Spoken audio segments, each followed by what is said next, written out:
Deep জলের একটা dialogue ছিল, সবাই যা পারে আমি তা পারি না, আর আমি যা করি তা কেউ করতে পারে না। চান্ডা মান্ডে কলুচ করে দেবো। আমার এই ডায়লগটা মাঝে মাঝে মনে হয় যখন আমি ইরান নিয়ে কথা বলি। অলরেডি চ্যানেলে একটা কমিউনিটি গাইডলাইন আসছে, যার কারণে হয়তো শব্দগুলোতে আবারও আগের মতন কিছুটা পরিবর্তন আনবো।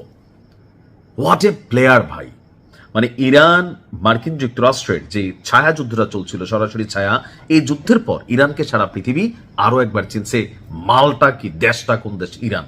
অর্থাৎ ইরানকে নিয়ে আমরা সবাই ভাবতাম, আমি নিজেও ইরানের নিউজগুলো করার পরেও ভাবতাম যে ইরান যদি মার্কিন যুক্তরাষ্ট্রের সাথে সরাসরি কখনো যুদ্ধ লাইগা যায় বা ট্রাম্প যদি সিরিয়াস নেয়, তাহলে ইরানের কপালে দুঃখ আছে বা টিকতেই পারবে না, একদম তামা তামা হয়ে যাবে। কিন্তু ঘটনাটা ঘটলো উল্টা, যে মার্কিন যুক্তরাষ্ট্র নিজেরাই সব প্রণোদিত হয়ে আপনার ইরানের সাথে 14 দফা একটা চুক্তি হচ্ছে। আর এখানে পজিটিভিটি হচ্ছে যে ইরানকে আপনার মার্কিন যুক্তরাষ্ট্র বড় ধরনের একটা ক্ষতিপূরণ দেবেন। অর্থাৎ মার্কিন যুক্তরাষ্ট্রের হামলার ফলে ইরানের যে অর্থনৈতিক ক্ষতি হয়েছে, অবকাঠামোগত ক্ষতি হয়েছে, ব্যবসা বাণিজ্যের ক্ষতি হয়েছে, সবকিছুতে তারা একটা বড় ধরনের পয়সা দিবেন। তবে এটা খুব প্রকাশিত না। এছাড়াও জাতিসংঘ সহ বেশ কিছু ইস্যুতে যে নিষেধাজ্ঞাগুলো ছিল সেগুলো কিন্তু তুলে নেওয়া হচ্ছে।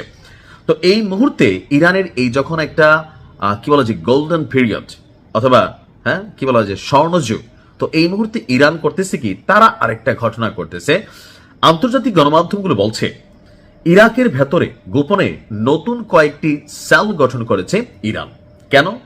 এটার একটা ব্যাখ্যা দিচ্ছি। তবে এই সূত্রগুলো কই থেকে নিউজগুলো আসছে, আপনার এক্সক্লুসিভ প্রতিবেদন প্রকাশ করেছে ব্রিটিশ সংবাদ সংস্থা রয়টার্সের তথ্য অনুযায়ী আপনার ইরাকে যে ইউনিটগুলো আপনার ইরান কি বলা যায় রিবিল্ড করছে অথবা রিমেক করছে অথবা কি বলা হচ্ছে পুনর্গঠন করছে বা নতুন সহ, এটা মূলত পারস্য উপসাগরীয় দেশগুলোতে, অর্থাৎ যে আরব রাষ্ট্রগুলো আছে পারস্য উপসাগরীয় দেশগুলোতে, সেগুলোতে যে কোনো সময় যে কোনো ধরনের অভিযান চালানো যায়, বিশেষ করে যেই সকল দেশে মার্কিন সেনাবাহিনী অবস্থান করছে। আর আপনারা ভালো করে জানেন যে ম্যাক্সিমাম আরব দেশেই মার্কিন সেনাবাহিনীদের বিভিন্ন ইউনিট, তাদের সামরিক স্থাপনা, বেসামরিক স্থাপনা, এগুলো কিন্তু রয়েছে। আর এই চলমান মার্কিন যুক্তরাষ্ট্র এবং ইরান যুদ্ধে এই সিস্টেমটাকে ইরান কিন্তু সবচেয়ে বেশি ব্যবহার করছে। অর্থাৎ আমেরিকা যখনই টাচ করতো, ইরান করতো কি কাতারের টুং টুং, দুবাইরে টুং টুং, মানে এরকম কিন্তু একটা ওয়ার্নিং দিত।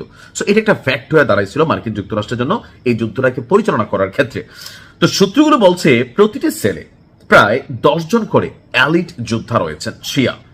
এইসব ইউনিট ইরাকের দক্ষিণাঞ্চলীয় শহর বসরা এবং সামার ওয়ার মরুভূমি এলাকা থেকে অন্তত 7টি ড্রোন অভিযান অতীতে চালিয়েছিল ধারণা করা হচ্ছে। তো তাদের লক্ষ্য ছিল আরব রাষ্ট্রগুলোর মধ্যে কুয়েত, সৌদি আরব, দুবাই বা আরব আমিরাত যে নামে চিনি, সেখানের বিভিন্ন সামরিক এবং কৌশলগত স্থাপনাগুলো। তো এই সংশ্লিষ্ট সূত্রগুলো বলছে এসব যুদ্ধের একটি অংশ আগে বীরদের সাথে কানেক্টেড ছিল, তবে নতুন ইউনিটগুলো সেই কমান্ড কাঠামোর বাইরে গিয়ে সরাসরি আপনার ইরানের যে মূল টিম আছে আইআরজিসি, তাদের নির্দেশেই এখন কাজ করছে।